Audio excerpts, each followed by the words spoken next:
Good morning all of you. నేను doctor Raman Raju, senior Ayurvedic consultant, మెడినైన్ Ayurveda hospital. మనం ఎక్కువగా ప్రస్తుతం కార్బోహైడ్రేట్స్ ఎక్కువగా తీసుకోవడం జరుగుతుంది ప్రోటీన్ ఫ్యాట్స్ కంటే. ఈ కార్బోహైడ్రేట్స్ ఎక్కువగా తీసుకోవడం ద్వారా చాలామందికి షుగర్ లెవెల్స్ పెరగడం, వెయిట్ పెరగడం, కొలెస్ట్రాల్ పెరగడం, ఇవన్నీ కూడా ఈ కార్బోహైడ్రేట్స్ ఫుడ్ వల్లనే వస్తాయి.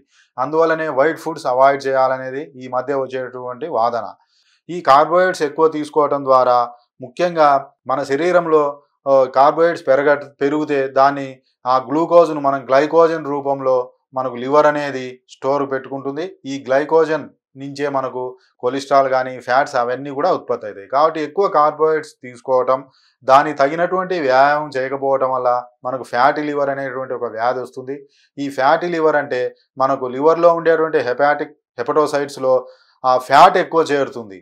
ఆ ఫ్యాట్ ఎక్కడి నుంచి వస్తుంది? మన ఫ్యాట్ తింటే రాదు, ఓన్లీ పిండి పదార్థాల వల్లనే ఆ ఫ్యాటీ లివర్ వస్తుంది. ఈ ఫ్యాటీ లివర్ ఉన్న వారికి గాల్ బ్లాడర్ స్టోన్స్ వచ్చే అవకాశం ఎక్కువ. దీన్నే పిత్తాశయం అంటాం, పిత్తాశయంలో రాళ్ళు అంటాం. దీన్ని ఆయుర్వేదంలో మనం పిత్తజ ఆస్మరి అని చెప్పడం జరుగుతుంది. ఇది చాలామందికి ఈ మధ్య గాల్ బ్లాడర్ స్టోన్, కోలిలిథియాసిస్ అంటాం, ఇవి ఎక్కువగా మనం చూస్తున్న సమస్య. మన దగ్గరికి వచ్చేటువంటి చాలా కేసులు ఇవి ఉన్నాయి.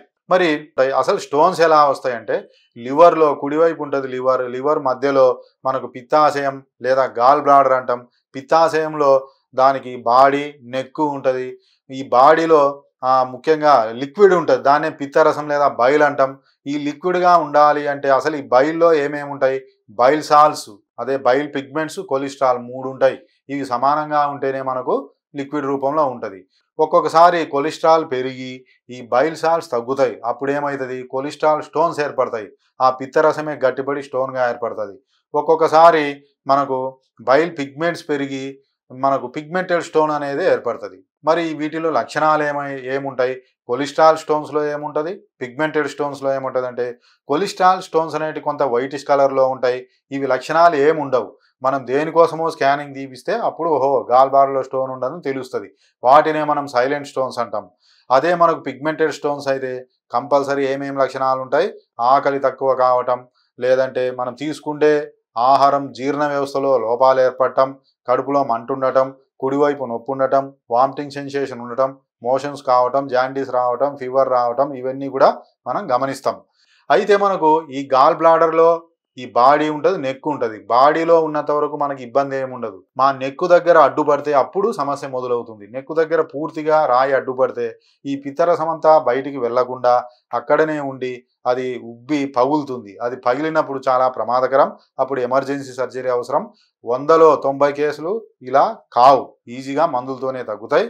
మరి అసలు ఈ పిత్తరసం ఏం చేస్తుంది అంటే, ఈ పిత్తరసం అనేది మనం కొవ్వు పదార్థాలు తీసుకున్నప్పుడు అది ఆంత్రమూలం లేదా డ్యూయోడినంలోకి వెళ్ళి ఆ కొవ్వుల జీర్ణక్రియ అయ్యే విధంగా చూస్తుంది. కాబట్టి అలా అవసరం వచ్చినప్పుడు తప్పదు సర్జరీ. కానీ అవసరం లేనప్పుడు కూడా సర్జరీ చేయడం వల్ల ఏమవుతుంది?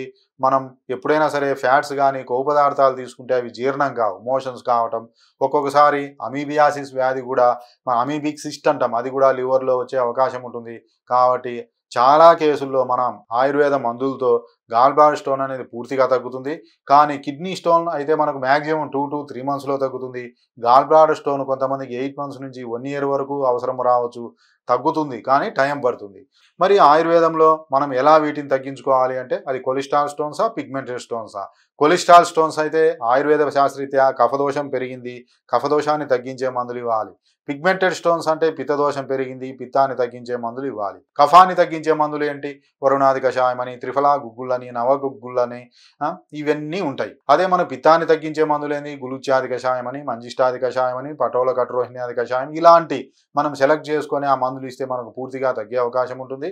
వీటితో పాటు మనం హోమ్ రెమెడీస్గా కూడా ఒక టీ కప్పు వేడి నీళ్ళల్లో కొద్దిగా నిమ్మరసం, అదేవిధంగా ఆలివ్ ఆయిల్ ఒక 1/2 స్పూన్ వేసి తీసుకోవటం చాలా వరకు ముఖ్యం. ఇంకా మనం ఆయుర్వేద మందుల షాపుల్లో ఎక్కడైనా సరే త్రిఫలా చూర్ణం అని ఉంటుంది, అది నైట్ 1 స్పూన్ వేడి నీళ్ళతో లేదా మజ్జిగతో కలిపి తీసుకుంటే ఈ సమస్య పూర్తిగా తగ్గే అవకాశం ఉంటుంది. వీటితో పాటు అవసరం అనుకుంటే ఆయుర్వేదంలో పంచకర్మ ట్రీట్మెంట్ ఉంటుంది. ఈ పంచకర్మ ట్రీట్మెంట్లో విరేచన కర్మ అంటాం. విరేచన కర్మ అంటే ముఖ్యంగా మనకు లివర్లో ఉండే ఆ టాక్సిన్స్ అన్ని, కొలెస్ట్రాల్ కానీ పిగ్మెంట్, వాటినన్నిటిని బయటికి తీసేటటువంటి ఒక రకమైన ప్రక్రియ ఈ విరేచన కర్మ చేయటం ద్వారా కూడా మనకు పూర్తిగా తగ్గుతుంది. కాబట్టి ఎవరైనా సరే ఈ గాల్ బ్లాడర్ స్టోన్స్తో బాధపడుతూ ఎన్ని మందులు వాడినా తగ్గలేదా, చివరకు సర్జరీకి వెళ్ళాలని డిసైడ్ అయ్యే ముందు ఒక్కసారి మీ రిపోర్ట్స్తో మన మెడి9 ఆయుర్వేద హాస్పిటల్ని సంప్రదించండి. తప్పకుండా ఇక్కడ ఓన్లీ మందులతోనే చాలా వరకు 100లో 90 వరకు మనకు శాశ్వతంగా తగ్గే అవకాశం ఉంటుంది. కాబట్టి మీ రిపోర్ట్స్ సిటీ స్కాన్ కానీ, ఎంఆర్ఐ కానీ, లేదు స్కానింగ్ ఏవైనా సరే ఉంటే మీరు నెగ్లెక్ట్ చేయకుండా ఒక్కసారి మన మెడి9 ఆయుర్వేద హాస్పిటల్ని సంప్రదించండి. ఇక్కడ మీకు శాశ్వత పరిష్కారం అనేది లభిస్తుంది.